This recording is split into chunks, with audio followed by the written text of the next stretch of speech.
돈은 중요하다. 폴 스티븐스, 클라이브 림. 3장. 거룩한 돈. 간략한 역사, 그리고 돈을 다루기가 그토록 힘든 이유.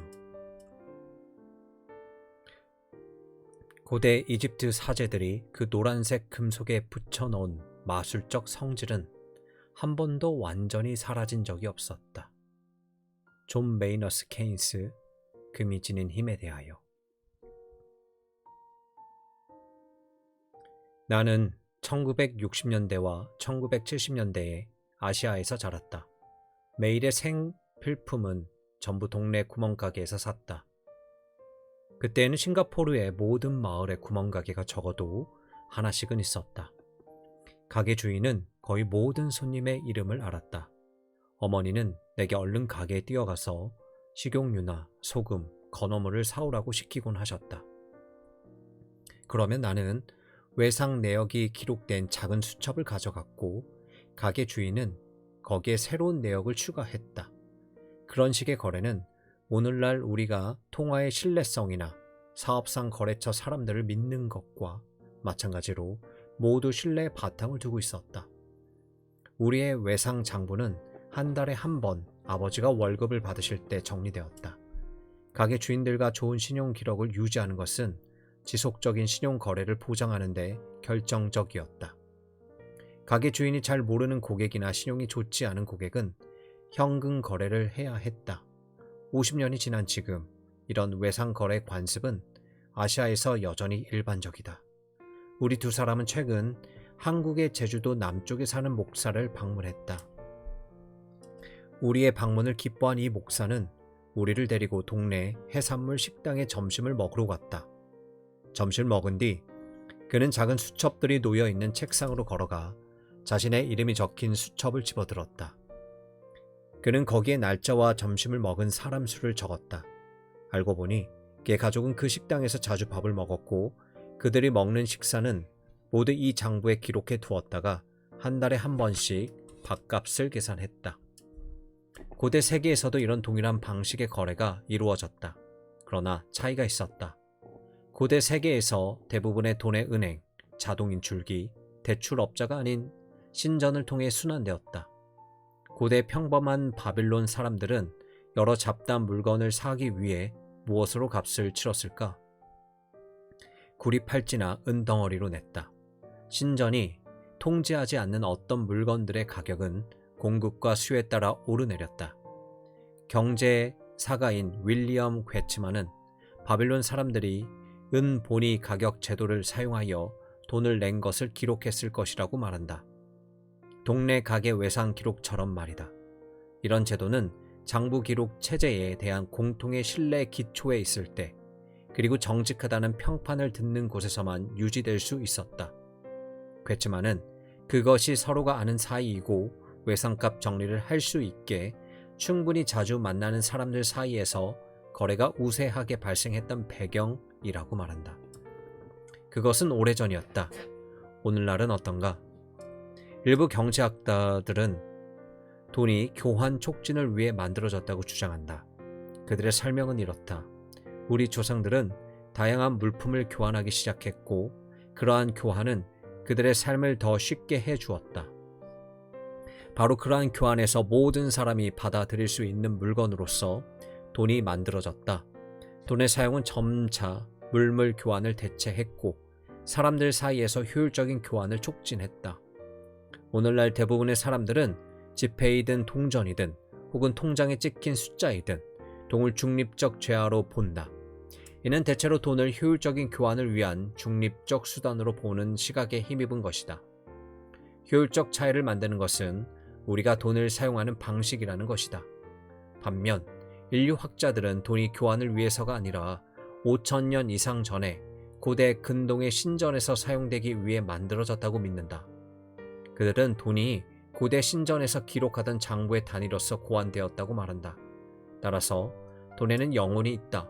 앞으로 살펴보겠지만 인류학자들에 따르면 모든 것이 물물 교환에서 시작하여 돈으로 이행했고 마침내 신용제도에 이르렀다는 것은 사실이 아니다. 돈은 사람들이 은이나 금의 양을 주머니에 담아 무게를 재거나 저울에 달기도 전 처음부터 거기 있었다. 어떤 경우든 이번 장에서는 돈의 기원에 관하여 먼저 고대 바빌론 문화의 신전과 연계하여 짧게 살펴본 뒤 그것이 오늘날까지 어떻게 발전했는지 추적해 보고자 한다. 세계 최초의 은행가들은 3000년 이상 전에 바빌론에 살고 있었다. 글린 데이비스는 돈의 역사에 관한 그의 책에서 세계 첫 번째 문명이 7000년 이상 전에 유프라데스 강과 티그리스 강 사이에 따뜻하고 비옥한 평지에서 발생했을 가능성을 숙고한다. 바로 이것으로부터 이웃 지역으로 문명이 흘러 들어갔다. 현재 이라크에 위치한 우르크라는 고대 도시는 가장 많을 때는 인구가 1만 명에 달했는데 5000년 전 이 도시에는 이자를 계산할 수 있을 정도로 정교한 금전 체계가 발달했었다는 증거가 있다. 돈이 처음 사용된 것은 종교적 맥락에서였다. 돈은 성스러운 것이었고 구별되어 있었다. 가장 최초의 은행은 신전이었다.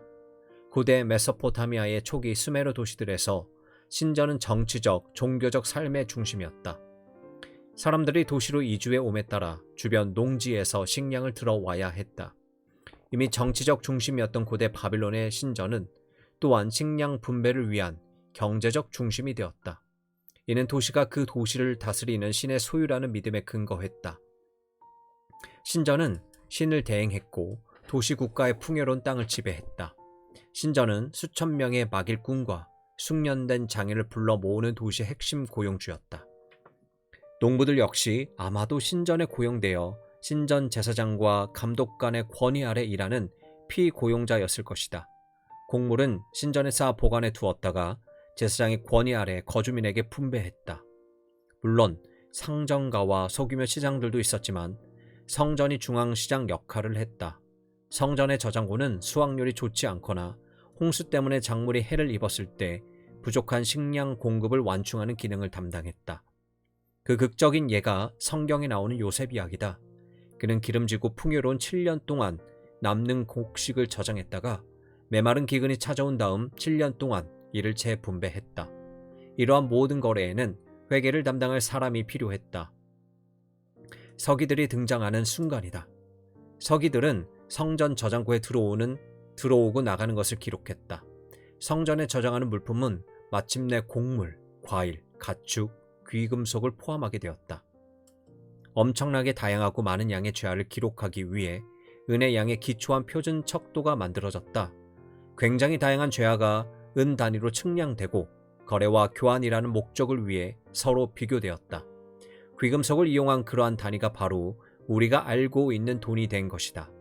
성전은 금속을 측량하기 위해 저울이나 컵을 사용함으로써 무게와 측량값의 일관성을 정직성을 보장했다. 성경에서는 이를 정확한 저울추라고 부른다. 그것은 어떤 이들이 말하듯 공정 가격이 아니라 그저 신뢰할 수 있는 통화를 말한다. 돈은 그렇게 거래와 교환의 목적으로 재화를 측량하고 서로 비교할 수 있게 해주었다. 그에 따라 성전의 행정은 사회 안정성을 보장할 수 있도록 가격을 주시하고 통제할 수 있었다. 이런 종류의 문명에서 높은 이자율은 빚과 노예화를 가속시키기 때문에 금기시 되었다. 본위의 가격 제도에서 이루어지는 거래는 동네 가게 외상 제도처럼 장부에 기입되었다. 그리고 이러한 교환은 초기 문자 기록 형태 중 하나인 점토에 기록되었다. 따라서 문자는 그 시작점부터 장부 기록과 완전히 상응하지는 않더라도 매우 밀접하게 연계되어 있었다. 가장 초기의 수메르 숫자 장부는 기본 단위를 의미하는 막대기와 10을 의미하는 단순한 원 형태의 움푹 팬 자국으로 구성되어 있다. 고고학자들은 문자 기록이 회계 수단으로서 고안되었음을 확인해준다. 그동안 발견된 수천 개의 수메르 세기 문자 문서 대부분이 재정과 관련된 것으로 가축과 농사 장비 목록을 기록하고 있다. 레위기 27장에 나오는 은색에 대한 언급은 이러한 형태의 교환을 보여주는 예다.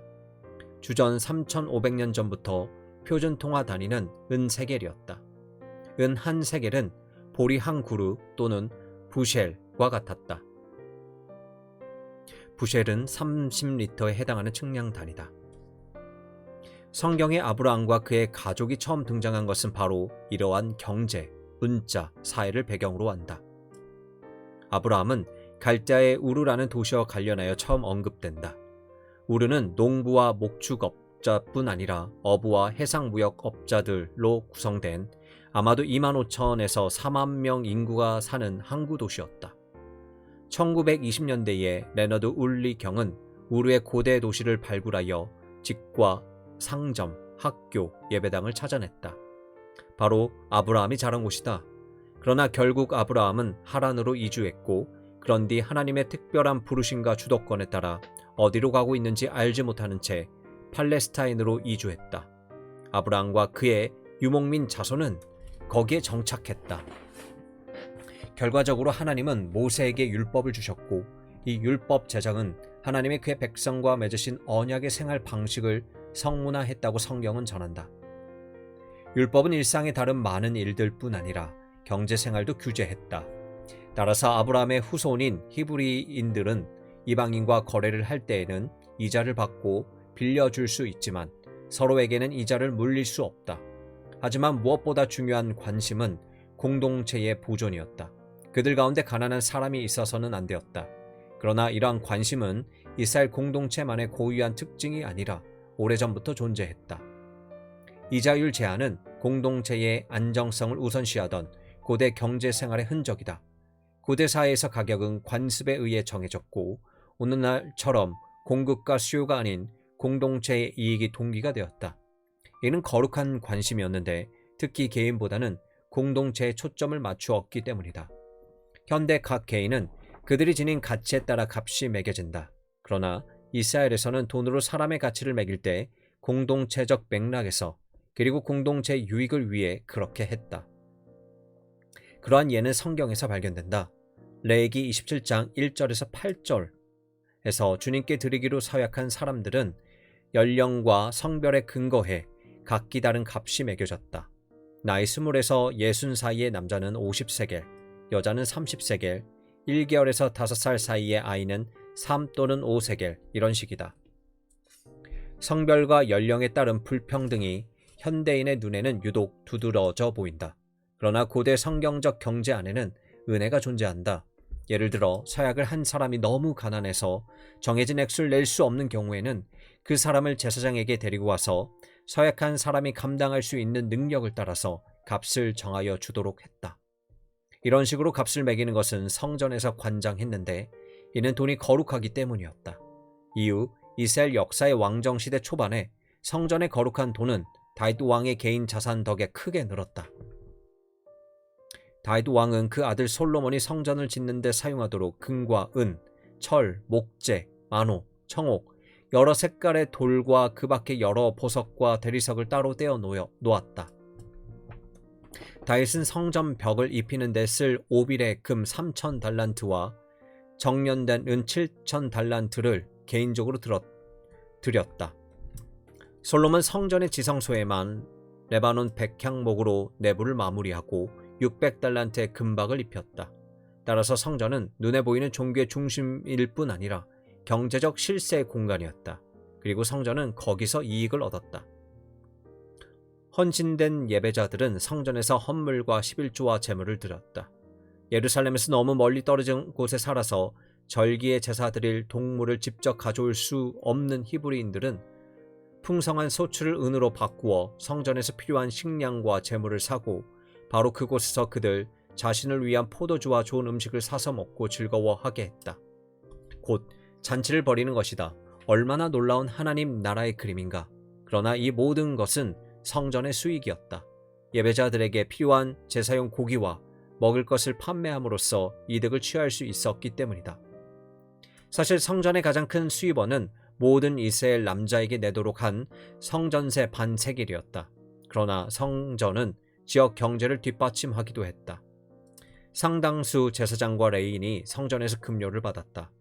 제사를 드리기 위해 방문한 사람들에게 제물로 바칠 고기를 판매하는 사업과 그들에게 먹을 것과 숙소를 공급하는 사업이 있었다. 또한 성전에서 필요한 막대한 양의 향료와 연료, 의복, 조리기구, 피를 담는 기구를 공급하는 사업도 있었다. 중세 성당처럼 지속적인 성전 건축 및 보수 작업은 지역 업자들에게 일을 가져다 주었다.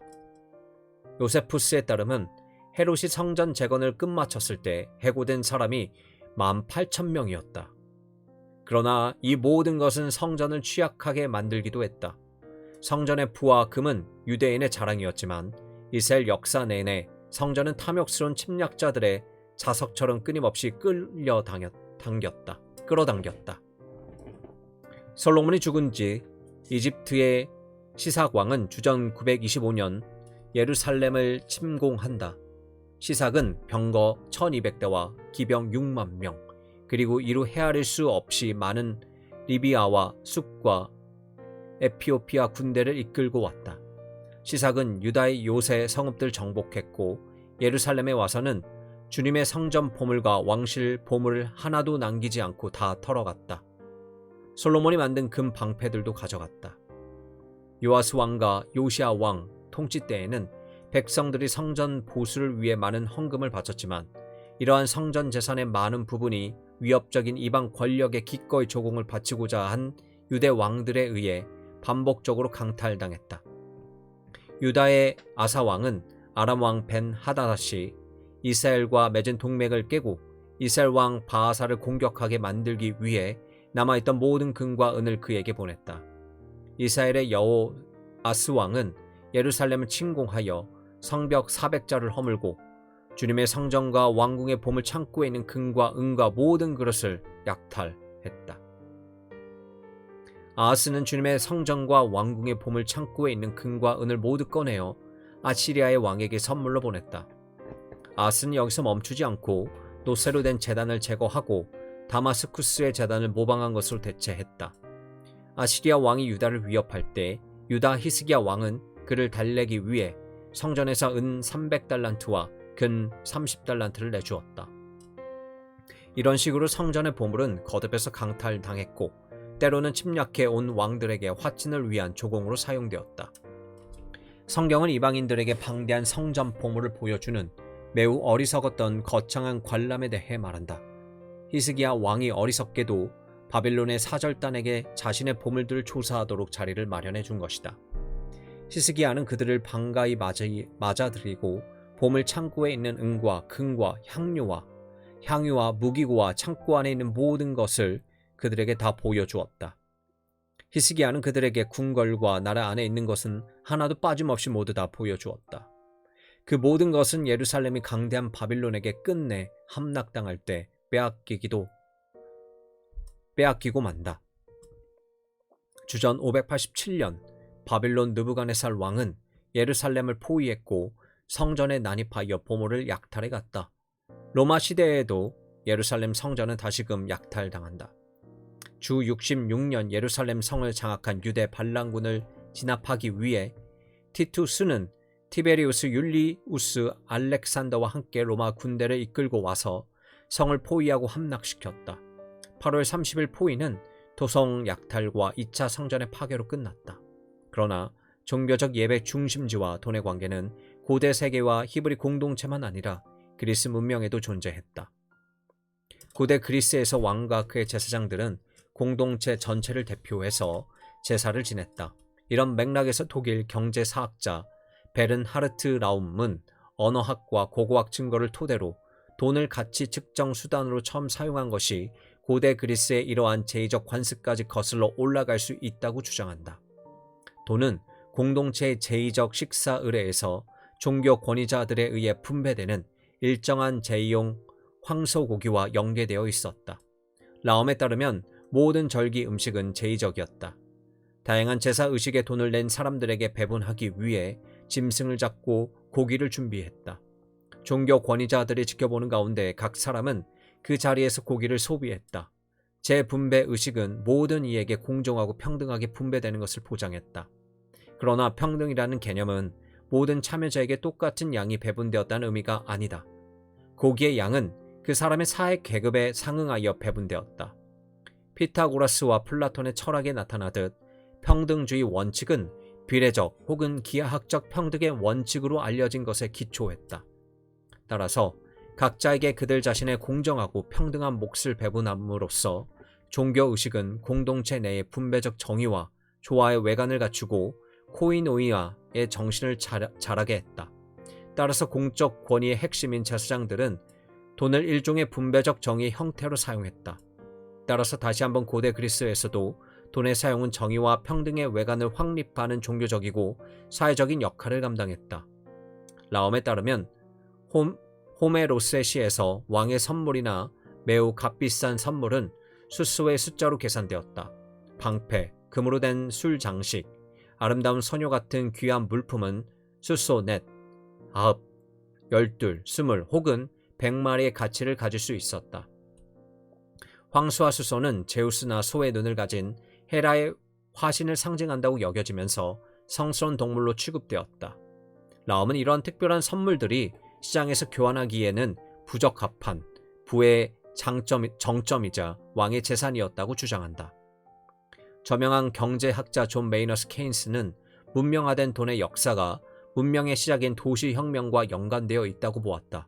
케인스는 고대 이집트 제사장들이 돈과 결부시켰던 마술적 성질은 완전히 사라진 적이 없었다고 지적한다. 또한 그는 금과 은이 가지고 있는 특별한 매력은 이성적 습고에서 나오는 것이 아니며 해와 달과의 상징적 동일시, 가장 초기 문명들에서 발전되었던 점성술의 신성한 중요성 때문이었음을 인식했다. 따라서 이제 중요하게 물어야 할 질문은 이것이다. 이러한 역사적 발전에서 물물 교환은 언제 등장하는가? 앞에서도 언급했듯 일반적으로 물물 교환 돈보다 더 앞선다고 생각한다. 그러나 그렇지 않을 수도 있다. 표준적인 경제 교과서는 이런 식의 주장을 펼친다. 옛날 옛적 물물 교환이 있었다. 그것은 힘들었다.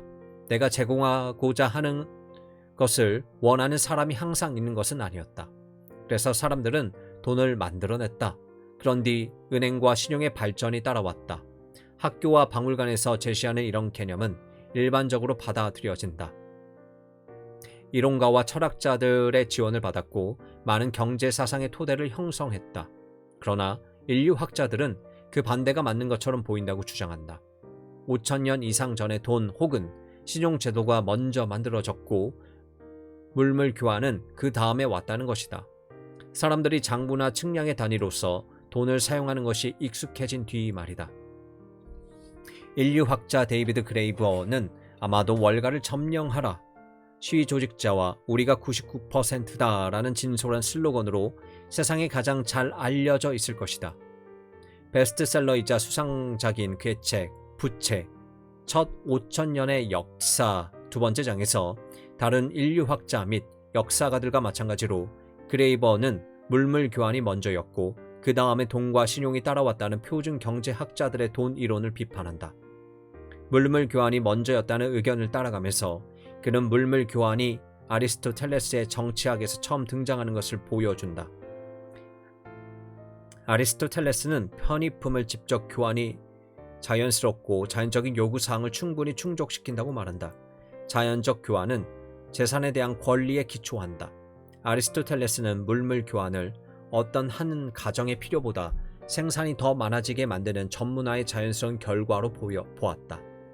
이러한 잉여물은 가정들이 자신들에게 남는 물건을 자신들에게 필요한 다른 물품과 교환하도록 부추겼다.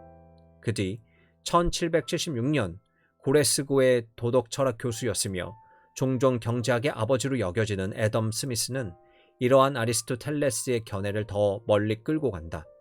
이것은 애덤 스미스가 말한 것이다. 정육업자의 가게에는 그 자신이 소비할 수 있는 것보다 더 많은 고기가 있고 양조업자의 제빵사는 각각 그 일부를 구입하고 싶다. 그러나 그들에게는 그들 각각의 직종에 따른 서로 다른 생산물 외에는 물물 교환해서 제공할 것이 없고 이미 정육업자는 당장 필요한 빵과 맥주를 구했다. 스미스는 국부론에서 주장하기를 따라서 정육업자는 자신의 소비량을 훨씬 초과하는 자신의 노동 생산물의 잉여 부분을 교환함으로써 생산물의 훨씬 더 많은 부분을 공급한다. 이와 같이 모든 사람은 교환에 의해 살아가며 또는 어떤 수준에서는 모두가 상인이 된다. 그리고 사회 자체는 상업적 사회의 적절한 모습으로 성장한다. 스미스는 오직 인간에게만 하나의 물건을 다른 것과 거래하고 물물 교환하고 맞바꾸려는 이러한 열정이 있다고 주장한다. 그러나 어떤 연구에서도 그러한 전설적인 물물 교환의 땅은 발견되지 않았다. 탐험가들과 선교사들을 보자. 그 19세기 즈음 수많은 선교사, 탐험가, 식민지 행정관들은 물물 교환의 땅을 발견하기를 기대하며 스미스의 책을 들고 세상으로 나갔다. 그 중에 누구도 성공하지 못했다. 역사가와 인류학자들이 여러 다양한 경제 제도를 발견했지만 그 가운데 순수한 물물 교환 경제는 어디에도 없었다. 물물 교환에 관한 캐럴라인 험프리의 결정적인 인류학 연구는 이렇게 결론짓는다.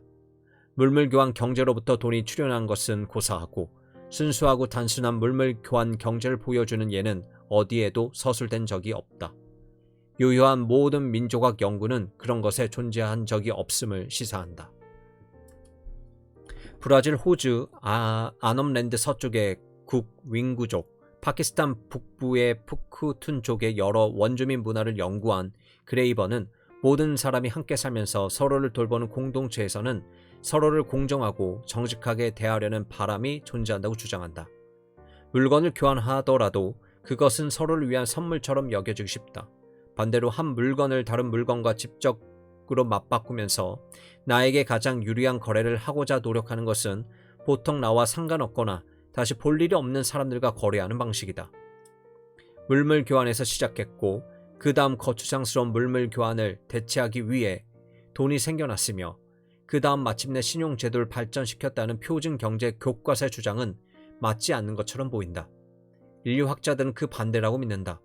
5000년도 더 전에 가상화폐나 신용제도가 먼저 만들어졌다는 것이다. 물물 교환은 사실상 고대에 있었던 현상이 아니다. 실제로는 사람들이 돈을 사용하는 데 익숙해진 뒤 현대시대에 이르러 널리 퍼지게 되었다. 1990년대 러시아에서 루브라가 붕괴되었을 때, 그리고 2002년쯤 아르헨티나에서 달러가 붕괴되는 동안 정교한 물물 교환 제도가 갑자기 나타났다.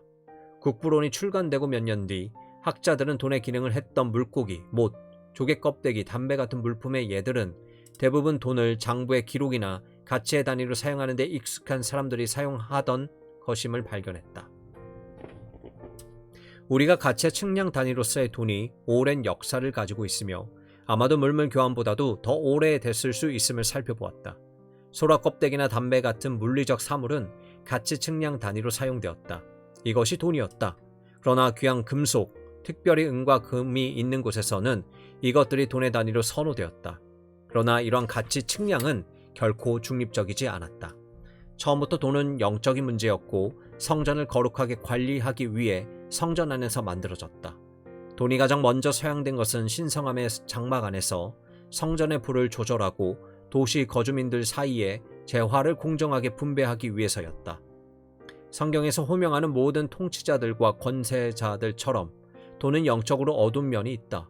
우리가 성전에서의 돈을 검토할 때 보았던 것처럼 돈은 오직 하나님께만 드려야 할 헌신을 요구한다. 그러므로 예수님이 대부분의 사람들이 중립적이라고 생각하던 이러한 교환 매체를 지칭하면서 종종 맘몬 혹은 불의한 재물이라는 단어를 사용하신 것은 놀랍지 않다. 영어 단어 맘몬은 사람들이 종종 기도를 마치면서 확실히 그렇게 되게 하소서라고 다짐하는 말인 아멘과 동일한 어원을 갖는 아람어 단어에서 왔다. 그리고 많은 사람이 자신의 최종적 안전 보장을 돈에서 찾는다.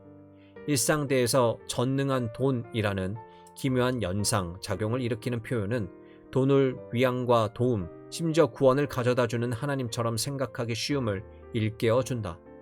우리의 마음에 서서히 파고드는 돈의 그 강교한 성질을 어떻게 통제할 것인지의 이야기는 안정과 권력의 문제와 연결되며 또한 어떻게 돈을 변화시켜 하나님을 섬기는 동시에 황제를 섬길 수 있을지의 이야기는 우리를 신약 성경과 예수님의 혁명적인 사역으로 데려간다.